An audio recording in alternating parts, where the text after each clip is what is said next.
Welcome back to the channel. Today's video is going to be our birth story of little Ivy. She's just sleeping here. Hopefully she does not wake up as she's starting to. And hopefully Tucker does not knock down this tripod while we were filming. It's been interesting here. But yeah, we're just gonna explain everything that happened. It was definitely a very interesting birth story, induction, and stay at the hospital after. So we're just gonna kind of go over everything so that we remember and so that you guys can hear all about it. So for those of you that don't know, I was induced at 37 weeks because of gestational hypertension. My blood pressure was pretty high starting around 25 weeks, and so just to be safe, they wanted to induce me early. So on February 8th, was it? I think it was. At 10 p.m. we went in to be induced. They technically didn't start the induction until midnight because that's when I was exactly 37 weeks. Yeah. So at midnight, they started Pitocin, and they start you on a 2, then every 30 minutes they go up, so 4, and then on. So they started that at midnight, and I wanted to be able to move around as they were doing the Pitocin, and so I kept trying to get up and bounce on the ball and walk around, but they have to keep the baby on the monitor and her heart rate on the monitor so that they know that the Pitocin is not affecting them negatively. And every time I would get up, the monitor would lose her heart rate. So every time that happened, I'd have to sit back in bed and for 30 minutes because they have to have 30 minutes of monitoring before they can up the Pitocin. So I think that really started us off on a bad note because every time they'd lose the heart rate, I'd sit in bed. And it happened 4 times. Because then she'd be like, oh, let me try this monitor. Let me try that monitor. Because my doctor really wanted me to move around just to kind of help the labor process. Because when I got there, I was only dilated to a 2. And so that, I was originally having contractions. The Pitocin had started contractions. And they weren't too uncomfortable. I wasn't really able to sleep through them. But they weren't too bad. But once they kind of stopped upping the Pitocin because they kept losing her heart rate, my contractions just stopped and I stopped progressing. So that was 4 or 5 a.m. by the time that they were yeah, she's not progressing at all. I was still 2. And I really do think that it was because of stopping the Pitocin. It wasn't up to every 30 minutes just because they kept losing her heart rate on the monitor. And I think if that wouldn't have happened, the labor process probably would have gone so much quicker. That the first nurse that we had was very strict. She was just scared about everything. She had been there for a long time, and my doctor had told them let her move around. We want her to walk the halls. We want her to be moving just to get. But she just wanted you to be in bed the whole time. And so every time I would try to get up and they would lose the heart rate. Obviously she was doing fine. It was just the stupid monitors could not stay on as I was trying to move around. I guess I don't know. But she was just so scared. She kept making me get right back into bed and freaking out. So that just really started negatively. I really thought she'd be here by Friday at lunchtime. And that was not the case. So by 8 a.m. they decided, it was 8 a.m. right? That they broke my water. And that was disgusting. That was first of all, it hurt so bad because you could feel them lifting her head trying to get the bag, the water bag to break, and then they kept lifting her head to let more water out, and it was a disgusting feeling because I didn't have an epidural or anything at that time, and I did not like it, and every 10 minutes I would just gush out. It was so gross. But my doctor was really confident that that was going to start the labor process, and I was it did. It did, but it didn't at the same time. Sorry, a loud truck just passed, so if you heard that. It did, but didn't at the same time. My contractions within 30 minutes, they said it could take an hour to 2 hours for the contractions to get bad. It was within 30 minutes that I was okay, these are getting painful, and I had to breathe through them. They weren't too bad where I couldn't talk. I was doing my makeup as I was having contractions, and they were do you want an epidural? And I was I do want an epidural, but I want to wait a little bit longer. But the nurse it was a different nurse at this point. I had 4 nurses before Ivy was actually born. 4 or 5. It was insane. But the nurse kind of scared me into it. Not she didn't really say anything mean. She just said, hey, it can take about an hour or 2 to get the epidural or to get the anesthesiologist in here to do the epidural. So I was oh, okay. Because my pain level was a 5 to 7 at that point. So basically she just said you want to order it sooner rather than later if you're in pain. I was okay. So I ordered it right then, and he came within 20 minutes. So I kind of wish I would have gone longer and walked around more. But I was scared because she said it could take 2 hours, and I was I don't know how I'm going to feel in 2 hours. I might be in excruciating pain. by that point. So I got the epidural. It was not bad. They sent my mom and Garrett out into like the lobby while they did it. And they kind of like freaked me out because he was like, it's going to be like a really big pain and you can't move. And then like they make you sign this waiver that like if you have like back pain for the rest of your life, we can't be like held accountable. And I'm just like, it's kind of scared. But it didn't hurt that bad. It kind of felt like the IV, like because they put an IV in my hand and that hurt, I feel like, worse than the epidural did. Because like you can't, it's just like the numbing needle. You don't actually feel them like putting in like the catheter. I mean, it did kind of feel like weird. Like he said, it will feel like you're hitting your funny bone. It's like when they put the catheter in, it kind of did feel like a weird sensation, but it didn't like hurt that bad at all. But then I don't know if I like was really progressing after that either. I think they checked me like an hour after I got the epidural and I was only dilated to a 4. Yeah. And you're not in active labor until you're a 6. And I think at that point she said maybe a 4. Yeah, when they said maybe a 4, I was like, no. Yeah, because you were stuck at a 3 for a while. Because I was there since like I had started the induction at midnight. It's 8 a.m. and they break my water. So then they went, by the time they checked me, it was like 10 a.m. Yeah. And it's still like 3, maybe a 4. They could kind of stretch it to a 4. And I was just getting really discouraged. And at this point, I'm getting hungry because the last time I'd eaten was like 8 p.m. before I came in at 10. And so I'm like getting a little discouraged because I really thought she'd come around like lunchtime or like that afternoon. And I couldn't move around anymore. So finally this one nurse, maybe this was later, but she started doing like different positions with me. That was later. But that was later in the day. That was like that night. Yeah, that was overnight from the 9th to the 10th. Okay, because so for that rest of that day, nothing really happened. Like I think even when they checked me that night at like 8 p.m., like my doctor came to check me that day and was like, "Oh my gosh, this girl is stubborn." Well, it was even overnight when the nurse that had you in all the different positions. I was still at like it was still a 5. 4 to 5. Shout out to Anya. Yeah, her name was Anya. She Legend. Was so amazing, and she was like a new nurse. She had just started awesome. Like working there that summer, and so that just proves that like it doesn't have to be a nurse that's been there for 30 years. No, she was good. She helped you progress. She like had me like sitting in different positions, and I had never heard of some of the like the peanut ball in between my legs. She had me like sitting up in like the throne position. She had me doing like weird like things with my legs. Yeah. Because like obviously I had the epidural, so I could not move anymore. But before they did that, actually, I forgot to say this. They did end up turning off Pitocin. For I think 2 hours because I started throwing up. I thought maybe that meant I was in transition because they say you can throw up a lot when you're in transition. But no, I was still 4. I was throwing up a ton and I hadn't eaten anything. So I wasn't really like throwing up anything. No, it was just the liquids. It was just like the Jell-O I had eaten. Yeah. And so I was getting very weak. So my doctor turned off the Pitocin and let me eat a meal. So they turned it off for 2 hours and then restarted it. And I think that kind of like kickstarted things again as well. And then that's when I started going to different positions that were starting to like actually help me progress and be in active labor. So I think overnight I still was only like a 5. Yes. It wasn't until like, what time was it that I finally reached a 6? Was it like 7 a.m.? About maybe 6. It's hard to tell because it all just like is kind of a blur now, but 6 or 7 a.m. they came and checked me and they're like, "Oh my gosh, you're a 6." I think it was 7 because it was with the the shift change. That's how I keep remembering everything because it was always 7. the shift change at 7 p.m. 7 a.m. So it was like at 7:30. Yeah, so they checked me and they were like, "Oh my gosh, you're finally a 6," and like I was like kind of progressing close to a 7. They're like, "You're a 6, could almost be a 7," and that's active labor. And so I was like, finally, because I was getting a little nervous since they broke my water on the 9th at 8 a.m.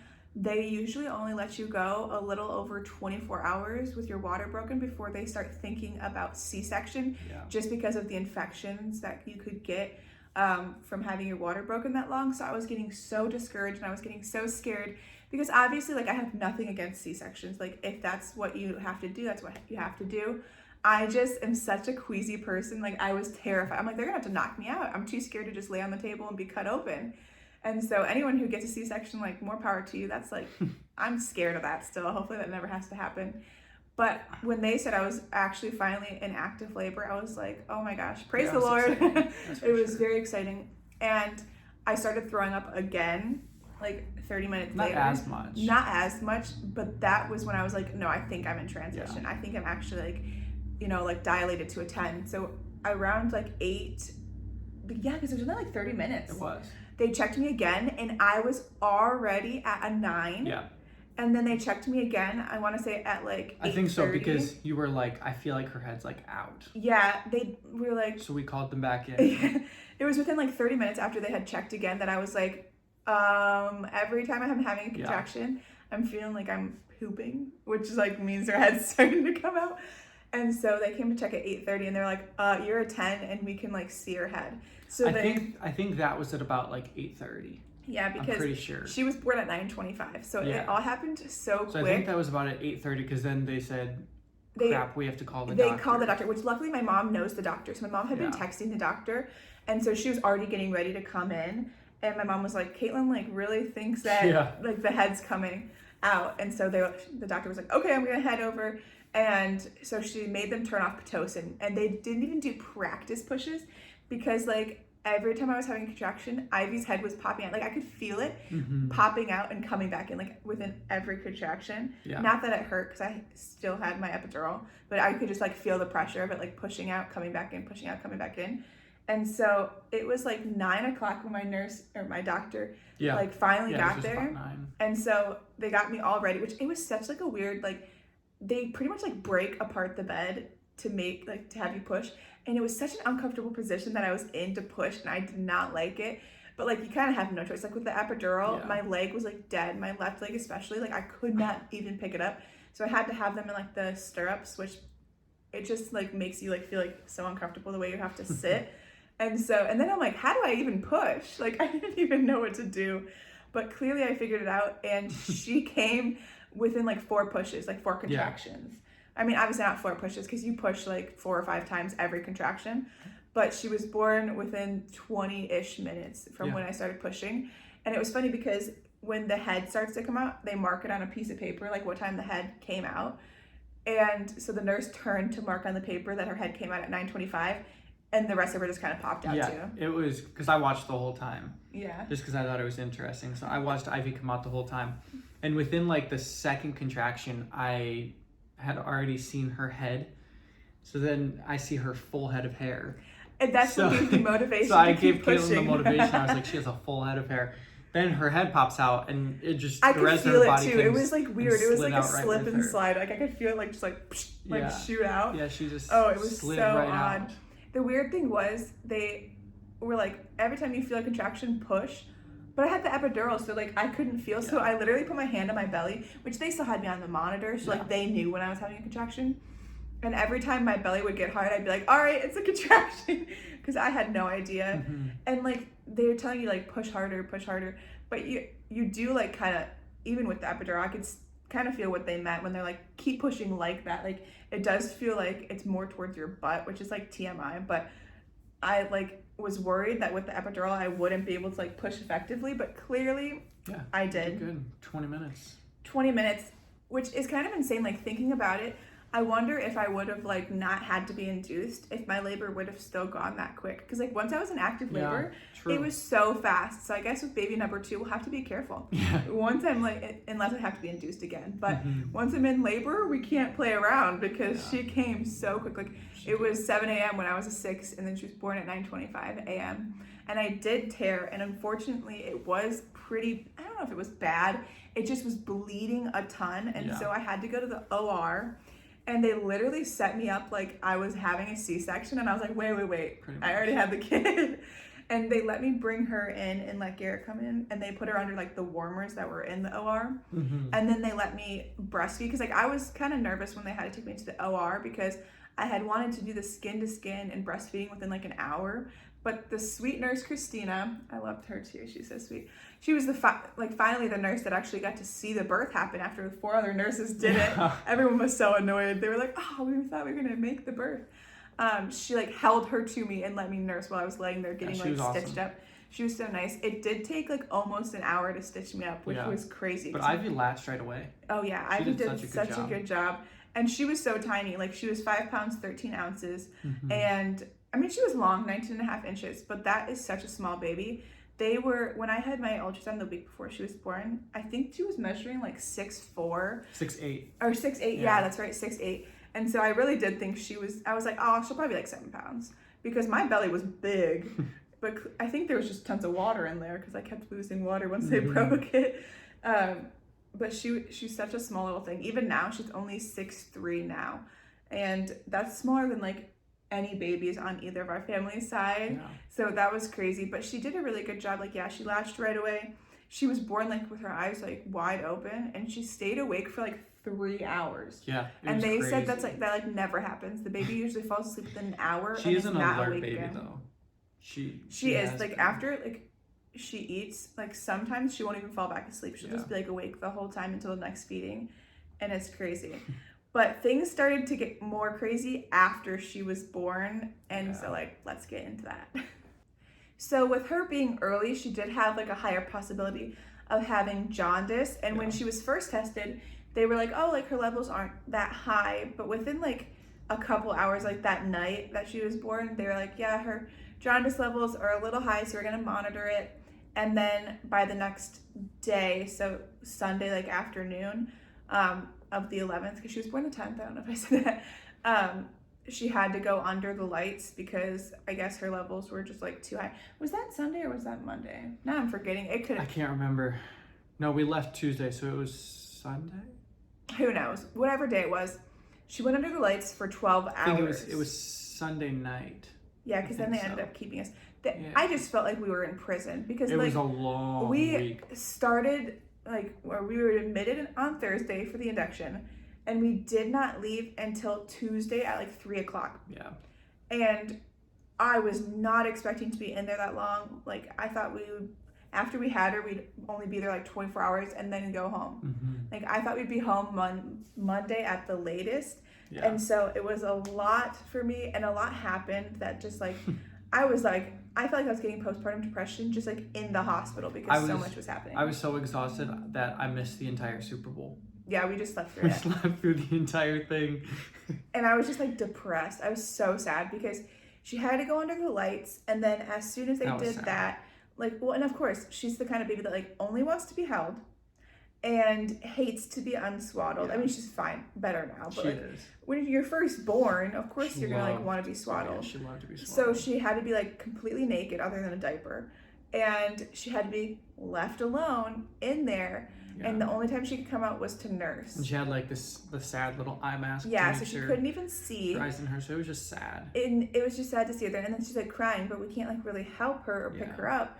And it was annoying because usually they have the LED blanket that you can put on them and hold them, but the blankets were broken, I guess. So we just like literally could not take her out of there. Yeah. And I was trying my hardest to like make sure she was out of there for the least amount possible so that we could leave sooner. And well, not just for us to, but make sure that she was good. Yeah, to make sure she's good. But her jaundice levels weren't even that high. I wish they wouldn't have done the light therapy because it kind of like messed everything up. It did. As soon as we started the light therapy, she stopped latching and refused to breastfeed. And it was really sad for me because she had been doing so good. Like literally my mom came to visit her like that night after she was born, and she like had a milk mustache. My mom was like, that's crazy that she already like, that you're producing, and she's like latching so good that she already has a milk mustache on day 1. And so I had like known that she was getting like plenty of colostrum technically at that point. Yeah. And she had been latching so good, things were going great. And then I don't really know what it was, if it was just like she was getting dehydrated and stuff and that's why she wasn't latching. But I would have to just hand express the colostrum, and we were kind of like syringe feeding her. Like I had to call a nurse in every time it was time to feed her, and she would just scream. Yeah. Like we would try to get her latched, and the nurses would try to help because like it was usually night, like around the nighttime that she would stop latching. Yeah. And of course the lactation consultants only are there till 5 p.m. So during the day they'd come in and help me, and Ivy would kind of like start latching again and eating good. But as soon as it would hit nighttime, she would stop. And I don't know if it was like the lights messing with her. I don't know what it was. And so I was just kind of like syringe feeding her, and I think it was like during the night on Monday night where they came in and said, Garrett was sleeping. And so I was like trying not to cry. The nurse came in, and she was super nice. Like the pediatrician was the one that wanted us to start supplementing with formula, but the nurse was super nice. She's like, I know you really want to breastfeed, but like they are telling me that if you guys want to go home soon, you have to supplement formula because she was starting to get super dry. she also told you that she failed her hearing test. Yeah, and so that nurse that told me that she failed the hearing test was not as nice as the nurse that told me that she needed formula.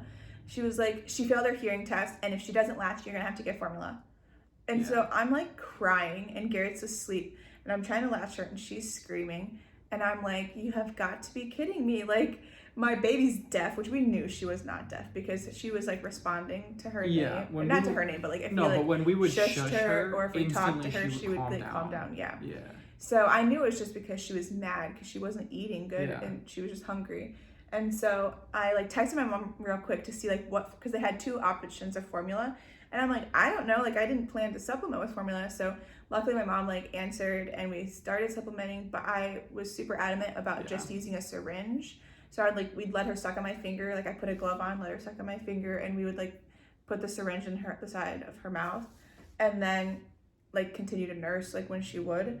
But on Tuesday morning, the pediatrician was just kind of rude. She came in and she was like, she is so dehydrated. She barely is having any diapers. And luckily the like lactation consultant was super like nice and stood up for us. And she was like, well, yeah, she was under the lights for 12 hours. So of course she's gonna be a little dehydrated because those lights really do like dehydrate them. Yeah. And like her skin was looking dry and stuff. And the pediatrician was like, I think it's just because you're not producing anything. Your milk hasn't come in and it should have come in by now. And I was like, she was just born Saturday and it's Tuesday. Milk can take 4 to 5 days to come in. And so she said, I can't let you leave until you have fed her a bottle of formula. And so I'm like crying again because I know I've heard that like once you start giving them like the bottle, it could make them not want to nurse anymore. And so the lactation consultant felt so bad for us. She was so sweet. Shout out to Lisa. And she called me like 2 days after getting home and things got better. And so she was just so sweet and so supportive. But she was like, you know what? Like you just have to give her a bottle until your milk comes in. And if she doesn't, you know, latch, you can still pump and then she's still getting breast milk and it's still like, you know, better than formula. And so I was like, okay. And so we gave her the formula and she like, obviously she took it, but she spit up so much more when we were supplementing with the formula. And so I would nurse her during the day and then at night she still wasn't really taking like my boob. Like I would have to either pump or give her formula. And my milk ended up coming in that night. Yeah. I literally think it was because I was so stressed in the hospital that my milk was like not coming in. Like we got home and like I like leaked through like my bra and everything and I was like, oh, my milk's in. Yeah. And so I started pumping and we would feed her pumped milk at night when she wasn't latching and then I'd breastfeed her during the day. And then after like 3 or 4 days, she finally started latching at night again, which was so much better because like nighttime was so terrible because Garrett would feed her a bottle and I would have to come pump because I'd have to have like a bottle for the next feeding. Yeah. And so I'm so glad that she's finally latching again. And I'm glad we actually finally got out of the hospital because they were just, I felt like they were looking for any excuse for us to stay. And I was like, no, we are leaving. And we went to the pediatrician the next day and they have been like keeping an eye on everything. Yeah. And I know I said in the last vlog that she had an infection on her finger and some of her toes. It is getting so much better. They started an antibiotic. They don't even know really what it was. She was born with it. It was weird. I don't know what happened, but she's doing so much better. She's gaining good weight. She's nursing like she's perfectly up to fine. 6 pounds 3 ounces. Yeah, 6 pounds 3 ounces. Yeah. And so that's above her birth weight. So they're pretty satisfied with that. Yeah. We have her like 1 month appointment on the 15th of March. So I'm excited to see like how much she gains by then because that's still like over a week and a half away. And as of today, what's today's date? The 2nd of March, she is 3 weeks old. And actually her due date was yesterday, which is so weird to think about. Like the fact that I should have like still been pregnant this whole time. And she was born at 37 weeks in 1 day. With how everything went, we would still be in the hospital for 2 more days. I know. That is terrible to think about. Yeah, we would be in the hospital right now. Yeah. Hopefully, like, if I was full term, it wouldn't have been as long as of a journey. So obviously, I kind of wish that we wouldn't have had to get induced as early because I think it would have solved a lot of problems with her not having jaundice and all this stuff. But obviously, they wanted to keep like me safe and her safe. And luckily, my blood pressure has been pretty good. There's a couple days where it was a little high and I was worried, but it wasn't high enough for them to like make me go to the hospital or anything. So it seems like the high blood pressure was just a pregnancy symptom, and it's kind of resolved itself since giving birth, which is really good. But she's doing good. I'm healing good. Like, I pretty much feel back to 100%. I still have 3 more weeks until my 6-week checkup, and then hopefully I'll be cleared and like everything's healing fine. The healing process actually wasn't that bad after all those stitches. I was scared. But, you know, we've been good. We've been relaxing, and we had some family here helping us for a little bit. But this past week was the first week that I was here all day alone with her, and it honestly went pretty well. She's sleeping longer at night. She'll sleep like 4 hours. A couple nights she did like a 5-hour stretch, but she's kind of back to like the 3 to 4 hour stretch. But she eats and then goes right back to bed. So that's super good, super blessed. She's a champ. And she's just a chill baby. Like, she is, as you can tell. Yeah, like she ate. This is what she does. An hour ago, and now she's just sleeping. This is what she does, and even if she's awake, she's just chill. She's just looks looking around. all around. She's very alert. Very alert. Yeah, that's she's for such sure. a sweet little baby. She's gonna be a smart little girl. She is, and she went to church on Wednesday night for the service, and she just slept on me like the whole time. And tomorrow she gets to go to church too. So she's pretty good. We take her places. Like, we've taken her back home, we went to which is like an the hour other drive. night. Yeah, we did. Yeah, we went on a date night to Chipotle. I was too scared to do like an actual restaurant. I was like, let's do Chipotle so that like it's a good it's first not, outing. you know, it's not as like. We went to the mall with her. We did take her to the mall and Target, and you know, we've driven the drive home, which is like a little over an hour, and she does good in her car seat, and she does good like nursing wherever. I've had to nurse her in the car. Yeah. So she's really chill. So we're super blessed because our life is crazy, and so we just have to kind of take her with us. So it's good that she adapted well, and I can't believe that like in a week from today she'll be, well, not from today, I guess, the 10th, which is like a week from tomorrow, she'll be a month old. It's crazy. Which is so crazy, but we love the newborn stage, but I'm excited for when she gets like a little bit older. I'm excited for like every stage, and I can't believe like she's already getting so big. Looking back at her pictures from when she was first born, it's like she looks a lot different, and I just can't wait to watch her grow up. She's so sweet. But yeah, that's our birth story. A little crazy, but we are very thankful that it didn't end up worse. I didn't need a C-section. She came out okay, and she's healthy and happy. We're both safe, and so I'm just thankful that that happened. Hopefully next birth we won't have to be in the hospital for as long, but like I said, we're just happy and love our little girl. So we will see you all in the next video. Make sure to like and subscribe.